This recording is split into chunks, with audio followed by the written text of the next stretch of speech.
2024년 설날 가정예배를 하나님 앞에 드리시겠습니다. 사도신경으로 신앙 고백하십니다. 전능하사 천지를 만드신 하나님 아버지를 내가 믿사오며 그 외아들 우리 주 예수 그리스도를 믿사오니 이는 성령으로 잉태하사 동정녀 마리아에게 나시고 본디오 빌라도에게 고난받으사 십자가에 못 박혀 죽으시고 장사한 지 사흘 만에 죽은 자 가운데서 다시 살아나시며 하늘에 오르사 전능하신 하나님 우편에 앉아 계시다가 저리로서 산 자와 죽은 자를 심판하러 오시리라. 성령을 믿사오며 거룩한 공예와 성도가 서로 교통하는 것과 죄를 사하여 주시는 것과 몸이 다시 사는 것과 영원히 사는 것을 믿사옵나이다. 아멘.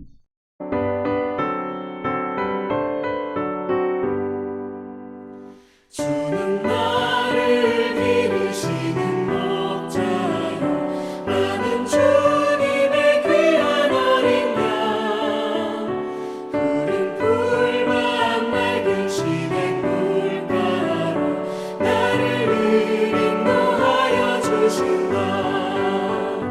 주는 나의 좋은 목자 나는 그의 어린 저를 따라 꼴을 먹여주시니 내게 부족함 전혀 없어라.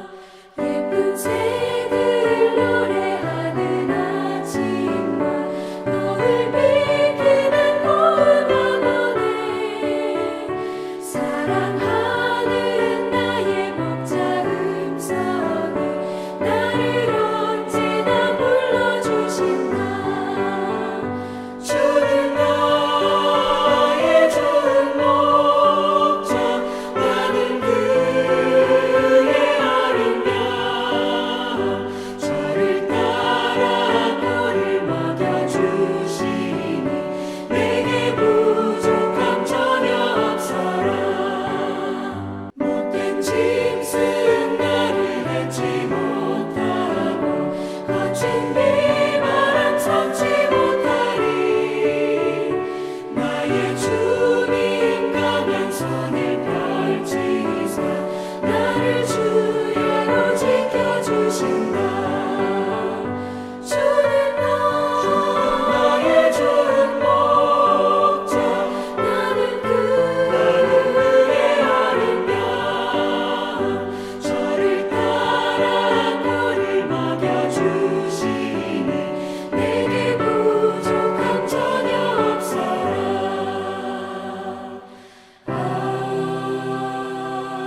아멘. 말씀 같이 읽을까요? 그 어린 양이 나와서 보좌에 앉으신 이의 오른손에서 두루마리를 취하시니라. 그들이 어린 양과 더불어 싸우려니와 어린 양은 만주의 주시오 만왕의 왕이심으로 그들을 이기실 터이요. 어린 시절에 유명했던 가수 중에 한 분이 이분이죠. 이문세라고 하는 가수입니다. 저희 아버님께서 이분을 보자마자 빵 터지셨습니다. 얼굴이 말상이라고 말을 닮았다고 해가지고 보자마자 막 웃으시더라고요. 어떻게 사람이 이렇게 말을 닮았냐고. 사람들마다 이렇게 동물을 닮은 경우가 있습니다. 이 여자분은 뭐 여우나 고양이를 좀 닮은 것 같아요. 어떤 사람은 강아지를 닮기도 하고 뭐 말을 닮은 사람도 있고 심지어 곤충을 닮은 사람들도 있습니다. 물론 곰을 닮은 사람들도 있고요. 자, 예수님의 이미지는 뭘까요? 우리들 각자마다 동물의 이미지가 어느 정도 있다 그러면 예수님의 이미지는 뭘까요? 예수님의 이미지는 바로 어린 양입니다. 예수님은 이런 사진들, 이러한 모습으로 많이 등장을 하십니다. 세례 요한은 예수님을 이렇게 표현했습니다. 예수님은 세상 죄를 지고 가는 하나님의 어린 양이라고. 예수님은 양의 이미지로다가 많이 나타납니다. 요한계시록에서도 이렇게 어린 양이라고 소개하는 부분이 28번이나 나옵니다. 왜 굳이 어린 양이라고 하셨을까요? 그 이유가 뭘까요? 이스라엘 사람들은 그 조상들이 유목민이었습니다. 유목민으로 양을 키웠습니다. 아브라함도 유목민이어서 양을 키웠고 이삭도 야곱도 다 양을 키우던 사람입니다. 심지어 이스라엘의 왕이었던 다윗 왕조차도 이렇게 목동으로 양을 키웠습니다. 양은 이스라엘 사람들에게 있어서 가장 중요하고 또한 가장 친숙한 동물입니다. 그런데 왜 이 양으로다가 제사를 드리게 했을까요? 예, 친숙하고 중요하고 구하기 쉽기 때문에 그 가장 중요한 용도로 제사로 사용하게 했습니다. 그러니까 양의 가장 중요한 용도가 일반적으로다가는 양은 젖과 고기를 생산하고 또한 그 털을 생산해내지만 이러한 것들을 팔아서 곡식을 사기도 하지만 가장 중요한 기능은 제사였습니다. 왜냐하면 이스라엘 사람들은 하나님을 섬기던 사람들이었기 때문에 예배하는 것이 가장 중요했습니다. 이슬람 사람들은 이슬람교는 종교라기보다는 하나의 삶입니다. 그래서 그 사람들은 그렇게 행동을 하는 경우가 굉장히 많습니다. 약간 종교적인 것과 삶을 잘 구분 못 하시는데요. 이스라엘 사람들은 그게 종교적인 게 아니라 그냥 삶입니다. 그래서 양으로 제사 드리는 것이 하나의 삶이었습니다. 양으로 제사를 드리는 것은 6,000년 정도 된 오래된 전통입니다. 가인과 아벨의 제사 때 아벨은 양을 잡아서 하나님 앞에 제사를 드렸습니다. 자, 제사를 어떻게 드릴까? 제사를 드릴 때 양을 가지고 와서 그 양에게 이렇게 안수를 합니다. 그러니까 나의 죄가, 이 사람이 쥐고 있었던 죄가 이 양에게 전가된다는 것을 의미하는 것입니다. 아무 죄도 없는 이 어린 양이 사람이 잘못했기 때문에 이 사람의 죄를 대신해서 어린 양이 그 죄를 대신 담당하고 가죽이 벗겨지고 그리고 살과 뼈가 분리되면서 어린 양이 죽습니다. 물론 그 과정에서 엄청나게 많은 피를 흘리고 그리고 양은 완전히 태워져서 하나님 앞에 드리게 됩니다. 어린 양이신 이 예수 그리스도는 어린 양처럼 자기의 몸을 가장 저주받을 그 십자가에서 죽으심으로 우리들의 모든 속죄를 다 담당하셨습니다. 그래서 우리는 예수님을 그저 믿기만 하면 나의 죄는 예수 그리스도에게 전가되어지고 예수 그리스도의 십자가의 그 보혈의 피로 죄가 완전히 깨끗하게 씻겨지게 됩니다.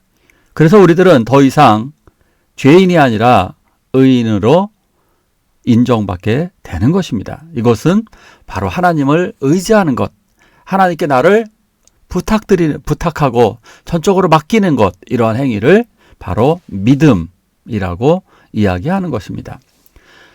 이 어린 양처럼 나약한 안타깝게 죽임을 당하는 존재 정도에서 끝나는 것이 아니라 요한계시록에서는 이러한 모습으로 등장하게 됩니다.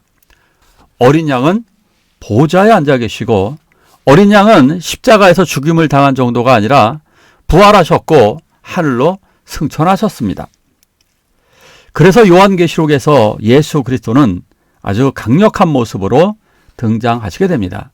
어린 양인데 어린 양은 하나님 우편에 앉아 계셔서 정말 놀라운 모습으로 등장을 하십니다. 하나님의 보좌에 앉아있는 예수 그리스도, 그 예수 그리스도께서 두루마리를 취하시게 됩니다. 이렇게 이 두루마리는 이 세상을 심판하시는 내용이 들어 있습니다. 그래서 예수님께서 이 세상을 심판하십니다. 그리고 마지막에 최후의 승리를 거두십니다. 어린 양 예수 그리스도는 만주의 주시고 만왕의 왕이심으로 결국 사탄과의 싸움에서 최종 승리를 거두시게 됩니다.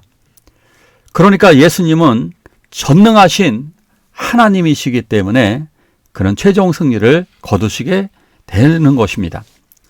기독교는 주일에 예배에 참석하고 수요일이나 새벽에 나오는 종교적으로 종교의식을 행하는 강물에서 목욕을 한다든가 돌을 닦는다든가 그런 종교가 아닙니다.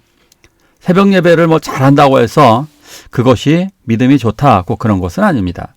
물론 새벽 예배 드리시는 거, 주일에 빠지지 않고 예배하는 이러한 모습들 굉장히 하나님이 기뻐하실 것입니다. 그러나 본질적으로 그것을 한다고 해서 구원받는 것이 아니라 그를 의지하고 그를 믿는 분에게 구원이 임하게 되는 것입니다. 그래서 우리가 믿는 하나님은 이 온 세상을 주관하시고 마지막 날에 최후 승리를 거둘 것을 우리는 믿고 있는 것입니다.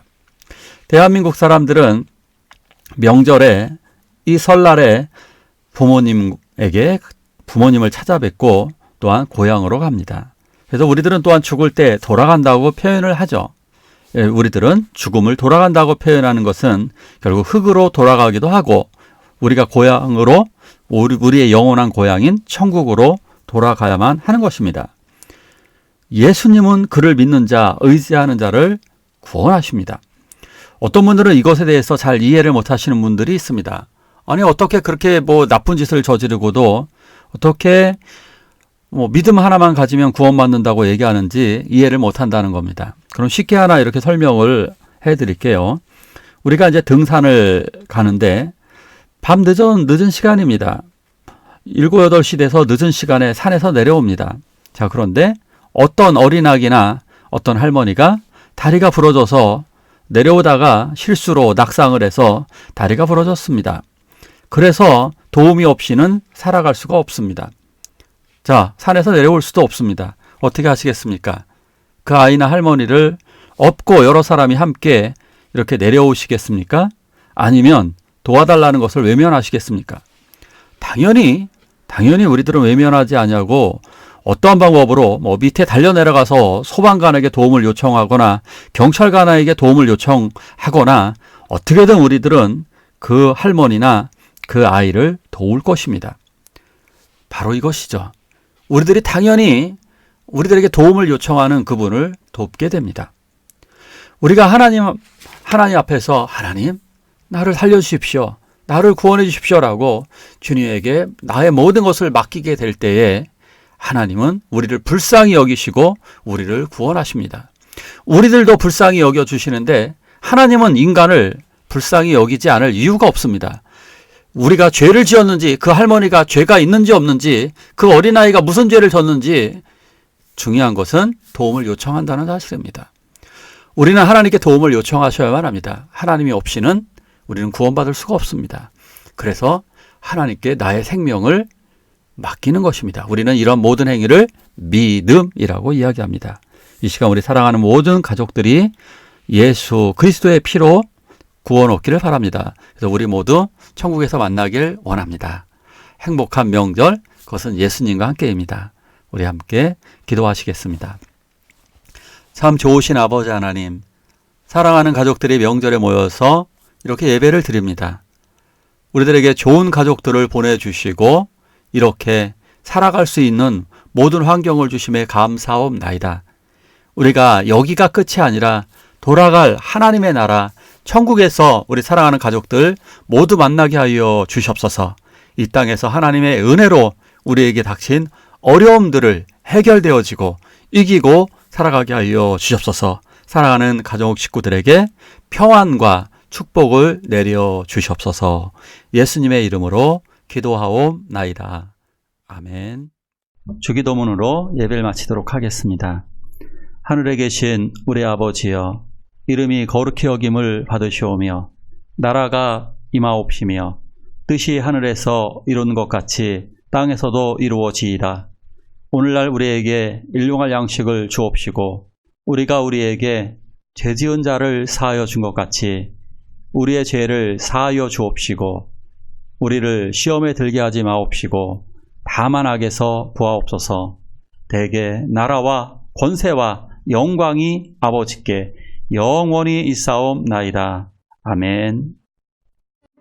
짐승 나를 맺지 못하고 거친 비바람 섞지 못하리. 나의 주님 강한 손을 펼치사 나를 주야로 지켜 주신다